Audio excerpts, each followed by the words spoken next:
What's for dinner?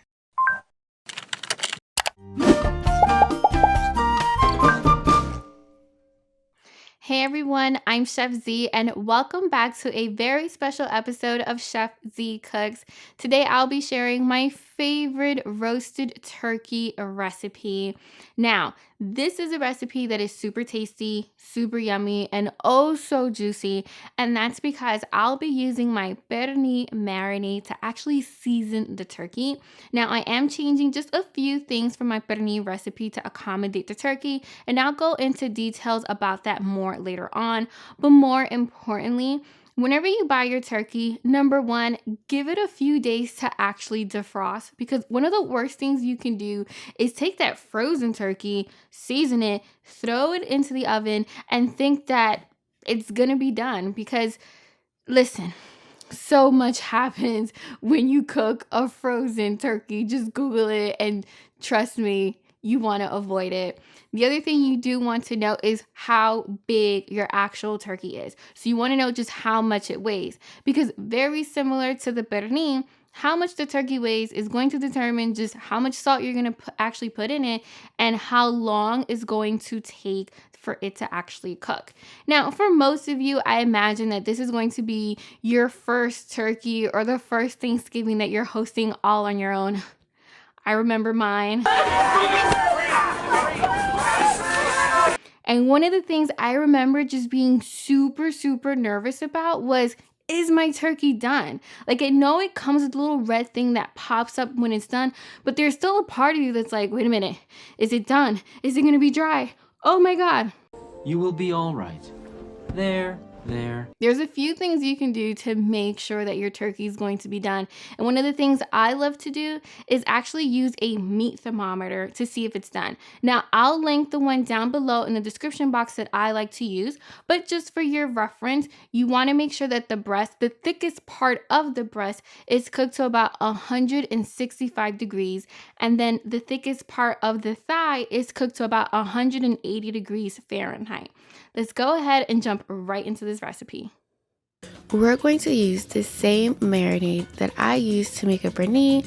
Only difference is we are going to be adding some peppers and a few things down the line.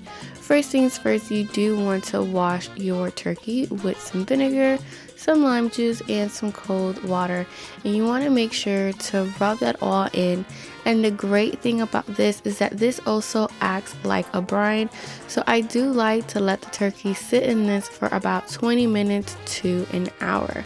Be sure to flip it upside down just so that the thickest part of the breast is fully submerged in that vinegar lime mixture. We're now going to move on and we're going to start making the marinade for the turkey. So we're going to blend together the onions, the pepper, the garlic with a little bit of salt just to help it sweat a little bit. And then we're going to put it onto the food processor and we're going to let it blend away just until it's broken up really small. If you don't have a food processor, you can definitely do this in a blender. We're now going to add Dominican oregano, which is key to giving it that awesome Pernil Dominican flavor. A little bit of chicken bouillon cube. We're also going to add just a tiny bit of cumin because a little bit goes a long way. And then we're going to add some freshly squeezed lime. Now, it's totally up to you. You can use lime or you can use sour oranges, or you can do what I'm doing where I'm essentially creating my own sour oranges by using some limes and some fresh oranges as well, which I went ahead and squeezed into the food processor. Now, once we squeeze all of our limes and our oranges, we're going to go ahead and we're going to mix it together once again until this mixture has become a beautiful paste. Now, depending on the type of onion that you use, if you use a red onion, your marinade is going to have a little bit of a reddish pink tint, but if you use a white onion like I did, it's going to have this greenish brown color that you see right here. Once we've mixed that all together, we're going to go ahead and we're going to add the salt and we're also going to add the oil. Now, just like the pernil, we are using the same ratios for the salt. So I'm using a 10-pound turkey. So the max amount of salt I will be using is 5 tablespoons. I'm actually using 4 today. So I just want to show you guys real quick that I remove the excess skin just at the very top of the chicken breast. Now, just like my pollo al horno, we're going to go ahead and very gently, we're going to tug at the skin just to create a pocket. And we're going to put this awesome seasoning in there, almost like we're stuffing it, just to make sure that the seasoning seeps through the turkey throughout. The worst thing is making a turkey or even a pernil and the middle of the meat is just bland and not flavorful. Now, unlike the pernil, I don't like to poke holes in the turkey because I love when the turkey has crispy skin just like the chicken, so I'm very careful as to how I'm actually putting in the seasoning. So in the pernil, I'm poking holes, whereas with the turkey, I'm just gently tugging at the skin and making sure that the seasoning gets underneath the skin to season the top half of that turkey breast. Now, what I do is I take a small knife and at the thickest part of the breast, I do create a little hole, almost like a pocket, and I go in and stuff the seasoning in there. I do this so that I don't poke a hole in the skin because when you do that, sometimes it doesn't crisp up as nice or it kind of withers away to nothing.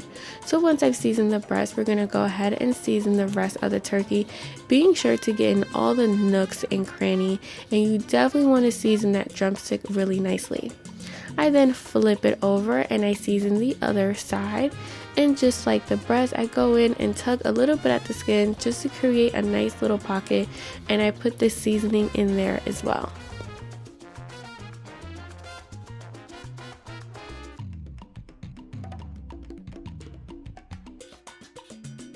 And once you're done seasoning the underside of the turkey, we're going to go ahead and take that turkey neck and put it in the remaining marinade. And you want to season that as well. And that's totally up to you. I recommend not throwing it away. My aunt personally loves this piece of the turkey, so I just stuff it on the inside of the turkey just so that it steams and cooks evenly. We're going to take the rest of that marinade, just pour it over top and massage it in because listen, no marinade is going to go to waste. Afterwards, we're just going to cover it with saran wrap, and you want to let it season for at least a day or two in the refrigerator. Now, once your turkey is done marinade, we're going to take all of that marinade and we're going to pour it over top. And I do want to mention that you have several options in how you roast your turkey. I'm using a roasting dish and I have my turkey placed on the roasting rack. So it's going to be a little bit drier than usual. So I'm going to go ahead and add about 1.5 cups of chicken stock. However, if you want to cook this in aluminum foil pan, you don't have to put it on a roasting rack. And the turkey is going to release its own juices where you don't have to add extra chicken stock. Now, I do recommend covering it really tightly with some aluminum foil and baking it at 350 degrees for 2.5 hours. But listen, every 40 minutes, we're going to go in and we're going to baste the turkey because we want to make sure that that turkey does not come out dry. Now, you want to baste the turkey about 2 or 3 times, and after it's been there for 2 hours and you go in and you baste it again, you're actually going to put it back in uncovered. We do this so that now the turkey is going to get some beautiful, beautiful color, and it's going to turn that golden brown color. Now, if you feel like your turkey is browning too quickly, feel free to just cover it again with some aluminum foil. In about the 2.5 hour, 2 hour and 15 minute mark, I do like to go in with my thermometer and just check the temperature. Now, as I mentioned before, turkey is done when it reaches 165 degrees Fahrenheit. And as you can see here, my turkey's not done just yet. It still needs about 15 degrees, which means it still needs about 15-20 minutes. So I just have some wine, sit down, rest my feet. And as soon as that turkey is done, I take it out of the oven and I let it rest for a few minutes before I go in and cut into it and enjoy my Thanksgiving feast with my family. So there you guys have it. This is just one of the many ways that I make my Thanksgiving turkey. If you have any questions, comment down below and visit my website. And until next time, I'm Chef Z y buen provecho.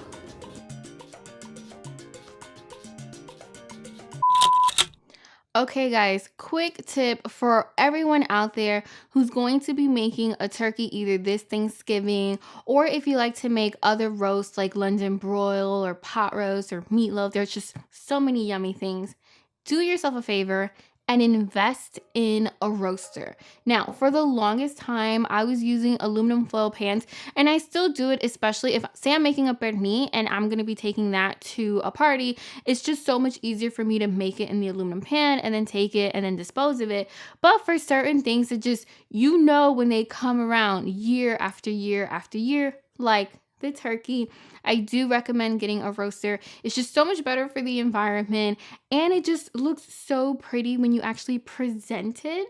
And my favorite thing about this is that it actually has a roasting rack. So when you put it down in the roaster, if you want, you can actually take some potatoes, peel them, put them down in the bottom, and they're going to get all the yummy drippings from the turkey.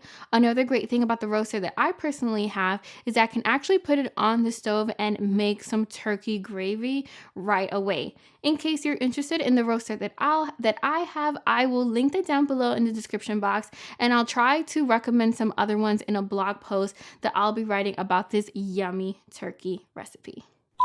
Thank you guys so much for watching today's yummy turkey recipe. Now be sure to join the Chef Z family and subscribe and click that bell so that you don't miss out each and every single time I post an all new video.